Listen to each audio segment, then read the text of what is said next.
All right, so I'm going to share something that happened to me a few months back. I haven't really talked about it much, but I feel like writing it out might help me process it. If you're here for some crazy, over the top, spooky ghost horror story, you're in the wrong place. What I went through was real, and to be honest, it was one of the scariest moments of my life. It was late November, and I was heading up to the mountains in Colorado with some friends. We were planning on hitting the slopes at Breckenridge for a long weekend. The whole group was hyped about it, and I was too, even though I'm not the best skier. But hey, it was going to be a blast, right? Fresh snow, good company, a few beers in the lodge after a long day. What more could you want? We rented this small cabin just outside the town. It was cozy, nothing fancy, but it had everything we needed. There was a big fireplace, a couple of bedrooms, and a kitchen stocked with all the essentials. The place was surrounded by thick pine trees, and the nearest neighbor was probably a mile down the road. Pretty much the perfect spot to disconnect for a few days. The first couple of days went by without a hitch.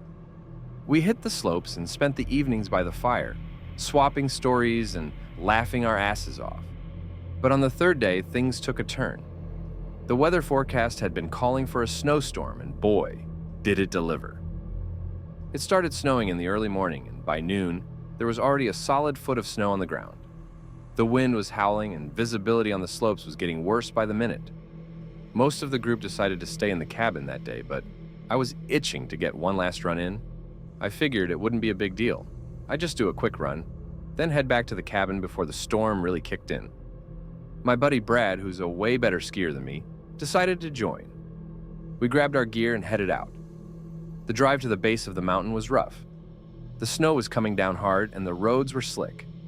But we made it there in one piece. The lifts were still running, though it was clear they might shut down soon if the weather didn't let up. We debated whether it was worth it, but in the end, we decided to go for it.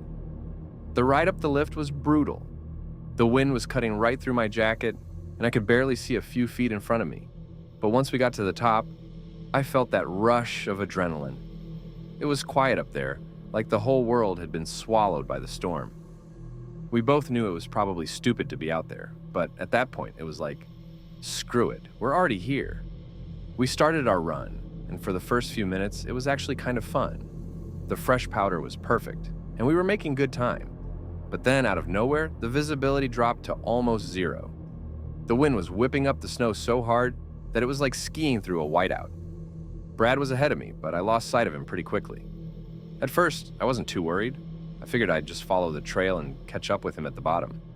But the longer I skied, the more disoriented I got. The trail markers were buried under the snow, and every direction looked the same.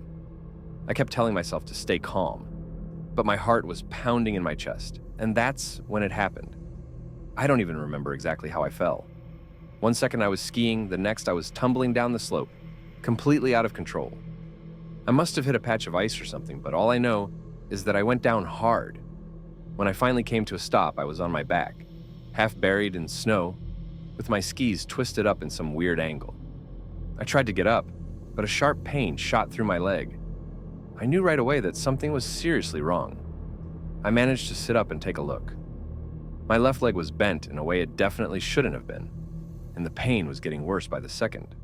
My phone was in my jacket pocket, but when I pulled it out, I saw that there was no service. Of course, right? I started to panic. I was alone, injured, and the storm was only getting worse. The cold was seeping in, and I knew I didn't have much time before hypothermia would become a real threat. I tried to shout for help, but my voice was swallowed up by the wind. I don't know how long I lay there, but it felt like hours. The pain in my leg was excruciating, and I could feel myself starting to fade in and out of consciousness. My thoughts were all over the place. I kept thinking about my friends back at the cabin, my family, all the things I hadn't done yet.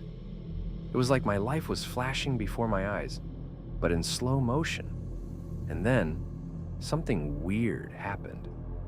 I started to feel this sense of calm, like everything was going to be okay. It was almost peaceful, like I was just going to drift off to sleep. Part of me knew that wasn't a good sign, that I needed to fight to stay awake, but it was so hard. The cold was numbing the pain, and I was so tired. But then out of nowhere, I heard this faint voice. At first, I thought I was imagining it, but it got louder. It was Brad shouting my name. That snapped me out of it. I mustered up every bit of strength I had and yelled back. I couldn't see him, but I kept shouting until he found me. When he got to me, I could see the panic in his eyes. He called for help on his phone, and by some miracle, he had a signal.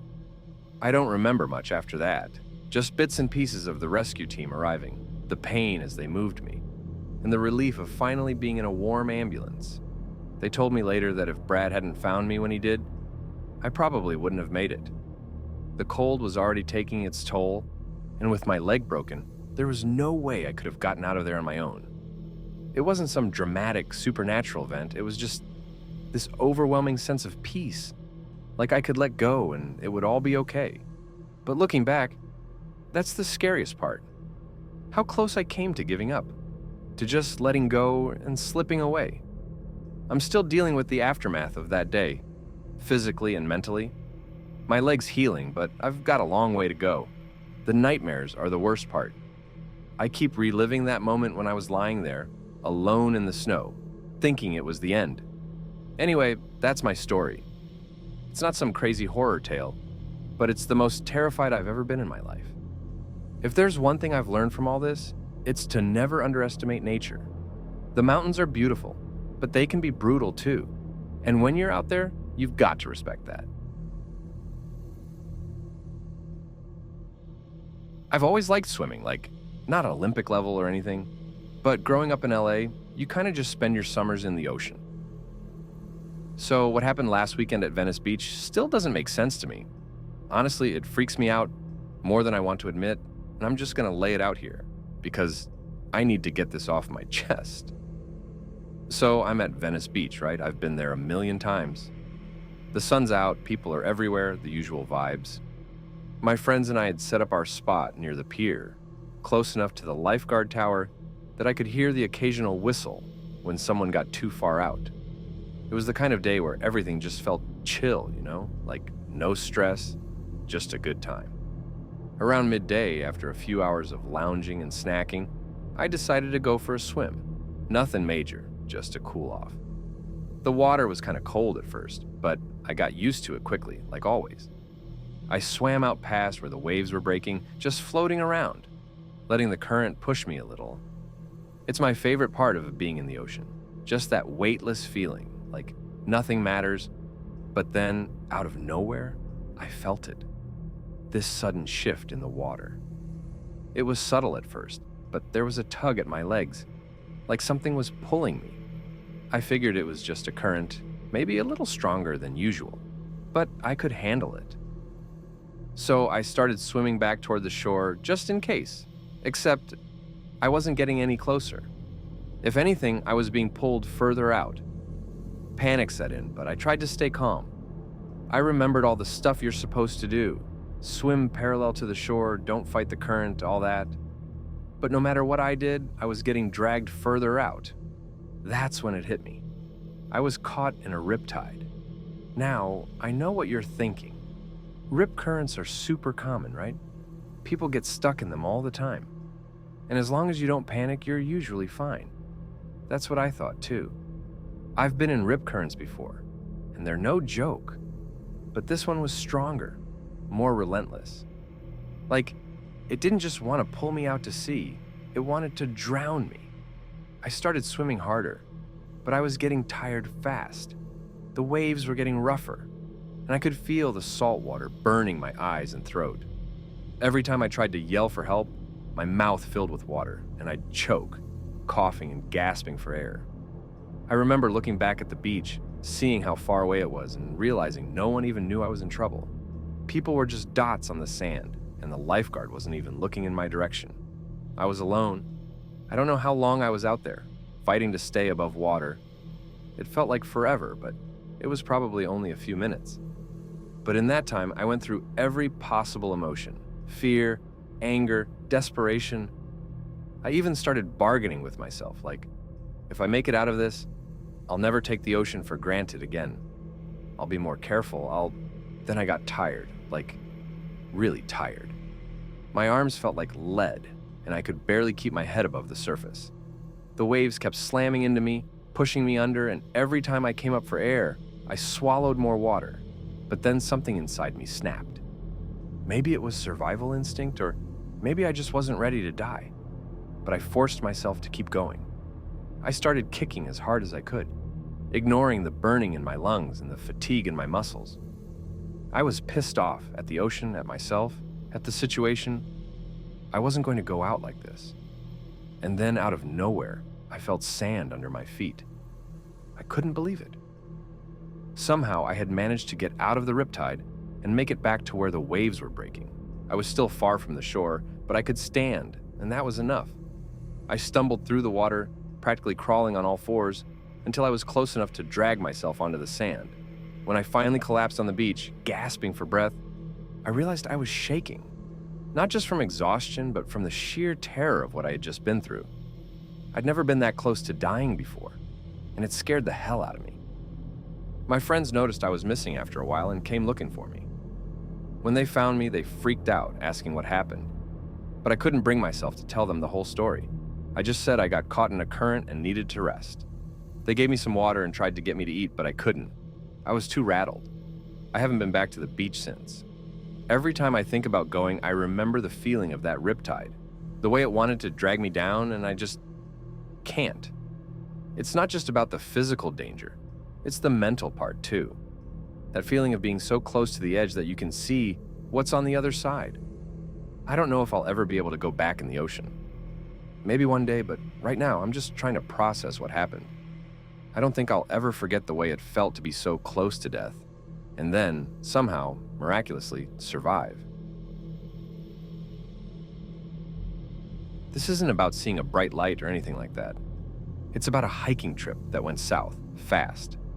I was up in Northern California, visiting my friend Scott, who lives in Truckee. It's a small mountain town and surrounded by some of the most beautiful scenery you could imagine. We've always been into hiking and thought we'd tackle the Sierra Buttes. If you're not familiar, it's this rugged mountain range in the Tahoe National Forest with some crazy views. The trail up there isn't for the faint of heart, but we were feeling confident. The day started out perfect. Blue skies, mild weather, just enough breeze to keep you cool. We packed up some snacks, filled our camelbacks, and hit the trail early. The first part of the hike was pretty standard. Nothing too intense. We passed a few other hikers, everyone nodding and saying their hellos. You know, the usual trail etiquette. As we got higher, the trail started getting narrower and rockier. There's this part where you have to scramble over some boulders, and the drop-offs on either side start to get real. But I was feeling good, pushing myself to keep up with Scott, who's basically a mountain goat. We didn't talk much, just the occasional comment about how epic the views were, or what we'd do when we got to the top. Then, we hit the section with the old fire lookout tower. It's this rusted, rickety thing that's been abandoned for years. But people still climb up to check out the panoramic views. We decided to take a break before tackling the final ascent. That's when things started getting weird. While we were sitting there, I noticed this old guy a little ways down the trail, just standing there. He wasn't really moving, just staring up at the tower. He looked out of place, like he didn't belong out here. He was wearing a flannel shirt and jeans, but they looked like they'd seen better days. His face was weathered, and he had this faraway look in his eyes, like he was lost in thought. I pointed him out to Scott, who shrugged it off. Probably just another hiker, he said, but I couldn't shake this uneasy feeling. There was something off about him. I started getting paranoid. But we brushed it off and got ready to tackle the last stretch. The final part of the trail is a brutal climb up this narrow ridge. One wrong step and you're toast. The wind had picked up by then, making it even sketchier. I was really starting to feel the altitude. My legs were burning, and my breath was coming in short gasps. But I was determined to make it. That's when it happened. Scott was ahead of me, already at the base of the tower, and I was just a few steps behind when my foot slipped. The ground under me crumbled away like it was nothing, and suddenly I was falling. It wasn't a long fall, but it was enough. I slammed into the rocks, and everything went black. When I came to, I was lying on this narrow ledge, my head spinning and my body aching. I couldn't see Scott anywhere, but I could hear him shouting my name, his voice panicked. I tried to shout back, but my throat was so dry I could barely croak. I was disoriented, my heart hammering in my chest. That's when I realized how screwed I was. I couldn't move. Every time I tried to shift even a little, pain shot through my body. My left leg was pinned under a boulder, and I could feel warm blood trickling down my face from a gash on my forehead. Panic started to set in. I had no idea how long I'd been out or how far I'd fallen. All I knew was that I was stuck, and the sun was already starting to dip toward the horizon. Scott's shouts were getting more frantic, but I couldn't see him. I tried to focus, to figure out what to do, but my mind was racing. I'd heard enough horror stories to know that people die out here for much less. I kept thinking about all those news reports of hikers who went missing, only for their bodies to be found days or weeks later. Then, out of nowhere, I saw the old guy again. He was standing on the ridge, looking down at me. I swear he didn't even seem surprised to see me there. He just stared, like he was studying me. I tried to call out to him, to ask for help, but the words wouldn't come. My throat was dry and I was starting to shiver, even though I knew I was in shock. I don't know how long I was there, but eventually, Scott found me. He scrambled down to the ledge, his face white as a sheet when he saw the state I was in. He tried to lift the boulder off my leg, but it wouldn't budge. That's when I realized just how bad things were. Scott told me to hang on, that he'd go get help. But deep down, I knew there was no way he could make it back in time. We were too far from the trailhead, and the sun was setting fast. The temperature was dropping, and I was losing blood. I could feel myself fading, slipping in and out of consciousness. All I could think about was that old guy. Was he even real? Or was I hallucinating? Hours passed, and I was barely clinging to consciousness when I heard the voices. Not just Scott, but more people. Search and rescue. They'd found me. I don't remember much after that, just flashes of light, voices, and the sound of a helicopter. I passed out again as they airlifted me out of there. I woke up in the hospital with a busted leg, a concussion, and a bunch of stitches. The doctor said I was lucky to be alive. They said the hypothermia would have gotten me. But here's the thing that still freaks me out. Scott swears there was no old man on the trail. No one matching the description I gave. The search and rescue team didn't see anyone either. They told me I must have imagined it, that my mind was playing tricks on me because of the trauma. But I know what I saw, and I'll never forget the way that old guy looked at me, like he knew exactly what was going to happen. So yeah, that's my story. I don't know if I believe in ghosts or whatever, but I do know this. The Sierra Buttes aren't just another hiking trail. Something about that place is different, and I'm never going back. It's Friday night, and I was hanging out with some friends at a bar in downtown Denver. Nothing crazy, just a relaxed night. Having a couple of drinks and catching up. I wasn't even planning to stay out late, but you know how it goes. One drink turns into two, and next thing you know, it's 2:30 a.m., and the bar's closing.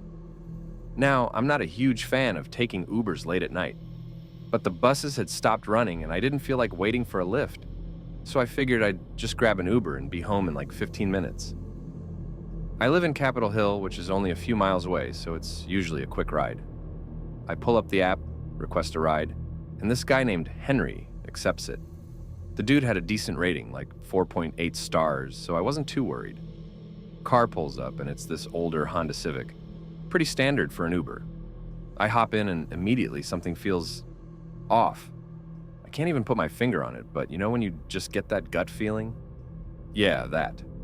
The dude doesn't say much, which is cool by me. I'm not one for small talk, especially when I'm tired. But then I notice we're not taking the usual route home. I mean, I know Denver pretty well. And the route he's taking is a bit out of the way, like we're going down these random side streets. I ask him, "Hey, is this a shortcut or something?" He glances back at me in the rearview mirror and says, "Yeah, just trying to avoid traffic." At 3 a.m.? Who is this dude kidding? I get this sinking feeling in my stomach, and I start paying way more attention. I'm checking the streets we're passing, trying to figure out where the hell we are. We're in a sketchy part of 5 Points now, which is definitely not on the way to my place. I tell him straight up, "This isn't the way to Capitol Hill, man. Can you just follow the GPS?" He nods, but he doesn't turn around or anything. Just keeps driving. I'm getting nervous as hell, but I'm trying to play it cool. I'm thinking, okay, maybe he's just a weirdo, but I need to get out of this car. Then, out of nowhere, he He pulls into this empty parking lot behind what looks like an abandoned warehouse. It's dark as hell, and there's not a single car or person around. My heart's pounding. This is the kind of situation you see in movies, where things go from bad to worse real quick. I'm already planning my escape, thinking about how I can unlock the door, bolt out, and run like hell. But before I can do anything, the guy stops the car, turns around, and looks me dead in the eyes. He's got this weird, almost blank expression on his face. Then, out of nowhere, he says, "I think you should get out." I'm just staring at him like, what the F? But I'm not about to argue with this guy in the middle of nowhere. I grab my phone, fumble with the door handle, and basically throw myself out of the car. The second I'm out, he peels out of there, tires screeching as he speeds off. I'm standing there in the middle of this sketchy-ass parking lot, trying to process what just happened. My hands are shaking so bad I can barely pull up Google Maps to figure out where I am. Turns out, I'm like 2 miles from home. But honestly, I don't care. I just start walking fast. The whole way back, I'm panicking as hell, checking over my shoulder every few seconds. I don't see anyone, but every little sound makes me turn. I finally get back to my apartment around 4 a.m., lock the door behind me, and just sit on the couch for a good 20 minutes, trying to calm down. The next day, I reported the guy to Uber, but I haven't heard anything back.